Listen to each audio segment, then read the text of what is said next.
कभी आपको ऐसा फील हुआ है कि मार्केट ऊपर जा रहा है लेकिन आपका पोर्टफोलियो आगे ही नहीं बढ़ रहा है? उस समय एक ही सवाल आता है, यार कहाँ गलती हो गई? आज की कहानी में 3 दोस्तों के साथ एग्जैक्टली यही हुआ और गलती उन्होंने मार्केट टाइमिंग में नहीं की, रॉन्ग रिटर्न मेट्रिक यूज करने में की। चलो मिलते हैं तीनों दोस्तों से। Meet Piyush, age 27, Bangalore settled, IT engineer, loves gadgets, weekend trips and money. लेकिन सब कुछ क्विक पसंद है, इसलिए इन्वेस्टमेंट भी 1 साल से कम की करते हैं, वो भी लमसम में। पीयूष को लगता है कि इन्वेस्टिंग एक क्विक वेल्थ गेम है। अगर अपना पैसा समय के भरोसे छोड़ दोगे तो एंजॉय कब करोगे? He says, लाइफ फास्ट है, इन्वेस्टमेंट भी फास्ट होनी चाहिए। इसलिए पीयूष मार्केट जब थोड़ा नीचे आए तो लमसम में इन्वेस्ट करते हैं और रिटर्न बढ़े तो क्विकली एग्जिट भी कर लेते हैं। पीयूष ने 1 जनवरी 2023 को 1 लाख इन्वेस्ट किए। 1 साल में उनके इन्वेस्टमेंट बढ़कर हो गए 1,40,000। अब क्योंकि ये इन्वेस्टमेंट 1 साल से कम के लिए थी और इसमें कंपाउंडिंग का इफेक्ट काफी मिनिमल होता है, तो यहाँ हम एब्सोल्यूट रिटर्न्स देखेंगे।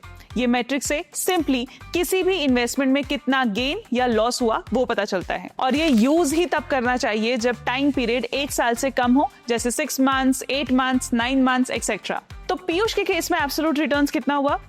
इसका फॉर्मूला ये होता है current value minus invested amount divided by invested amount into 100। तो इस फॉर्मूला से उनका एब्सोल्यूट रिटर्न्स हुआ 40%। सिंपल भाषा में इतना पीयूष का पैसा बढ़ा। अब यहां तक सब कुछ ठीक था। गलती तब हुई जब पीयूष मिले आशुतोष से। नहीं, मिलने में गलती नहीं हुई, गलती है यही अप्रोच उनको पास ऑन करने में। आशुतोष के इंट्रोडक्शन के बाद बताती हूँ कि एग्जैक्टली गलती क्या हुई। मीट आशुतोष, जो लॉन्ग टर्म के खिलाड़ी हैं, वो भी बैंगलोर में हैं और एक ही कंपनी में 5 साल से सेटल्ड हैं।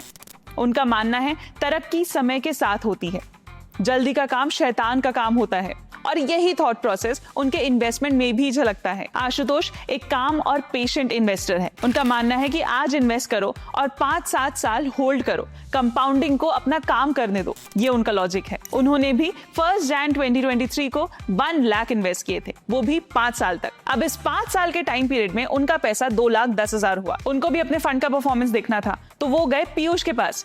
पीयूष ने बिना ज्यादा सोचे समझे उन्हें एब्सोल्यूट रिटर्न्स का फॉर्मूला पकड़ा दिया। आशुतोष ने भी बिना ज्यादा सोचे अपने फंड्स का रिटर्न्स एब्सोल्यूट रिटर्न से कैलकुलेट भी कर लिया। उनके रिटर्न्स बने 110%। यही गलती हो गई।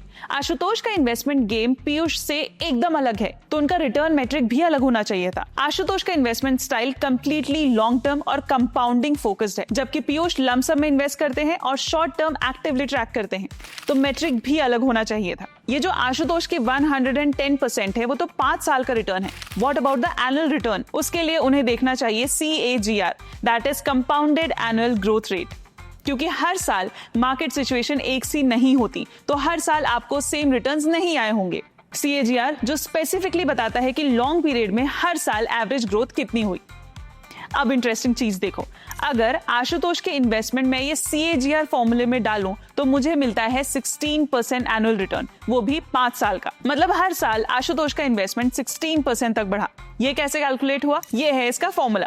एंडिंग वैल्यू है 2,10,000, स्टार्टिंग वैल्यू है 1 लाख और एन हुआ 5 इयर्स, तो CAGR हुआ 16%। भाई ये तो अच्छा हुआ कि वो हम तक आ गए, तो उन्हें ये 16% रिटर्न्स पता चल गए। एल्स वो 110% को देखकर इतने खुश हो रहे थे जैसे उन्होंने कोई बाजी मार ली हो। बाद में वो 16% के एनुअल रिटर्न्स देख के थोड़े हम्बल हुए। चलो यहाँ तक तो फिर भी ठीक था। नेक्स्ट गड़बड़ तब हुई जब आशुतोष मिले उत्सारी से, जो है हमारी तीसरी दोस्त।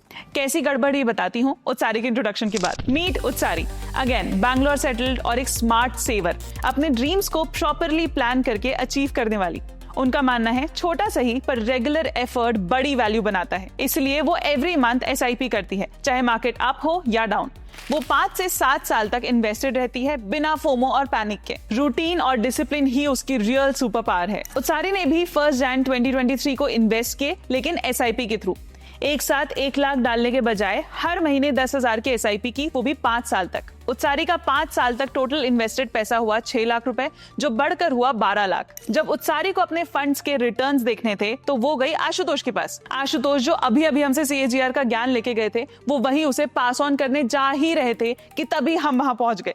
और उत्सारी की इन्वेस्टमेंट टाइप को देखते हुए उसे XIRR का कंसेप्ट समझाया। दोबारा गड़बड़ होने नहीं दी। सी, जब भी आपके इन्वेस्टमेंट्स या आपका टाइम इरेगुलर है, आपको XIRR मेट्रिक यूज करना है, मतलब extended internal rate of return. इसमें CAGR काम नहीं करेगा क्योंकि पैसे अलग अलग डेट्स पे गए हैं। XIRR बेसिकली कैलकुलेट करता है कि आपने अलग अलग डेट्स पे जो पैसा डाला और एंड में जो वैल्यू मिली, अगर एक कंसिस्टेंट एनुअल रेट से ग्रो करता तो वो रेट क्या होता। अब XIRR का कोई फिक्स्ड फॉर्मूला नहीं होता, हर एक के लिए ये अलग होता है, लेकिन इसे कैलकुलेट कैसे करते हैं ये हम आपको बता सकते हैं। सी, आपको अपने एक्सेल शीट में जाना है और फर्स्ट कॉलम में वो सारी डेट्स लिखनी है जब आपने इन्वेस्ट किया है। ध्यान रहे सब कुछ लिखना है, मतलब कब इन्वेस्ट किया है, कब विड्रॉ किया है, और लास्ट में आपको वो एंड डेट लिखनी है जब आपको पता है आपकी इन्वेस्टमेंट की वैल्यू कितनी हुई। नेक्स्ट क्या करना है, सेकेंड कॉलम में हमें अमाउंट लिखना है। अब हर महीने अगर आपने मान लो 5,000 डाले हैं तो आप वो अमाउंट लिखोगे,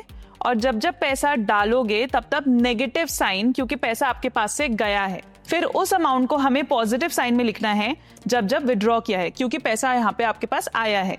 और लास्ट में वो अमाउंट डाल दो जो आपके पास की वैल्यू बन रही है। अब जैसे उत्सारी का ही एग्जाम्पल ले लेते हैं।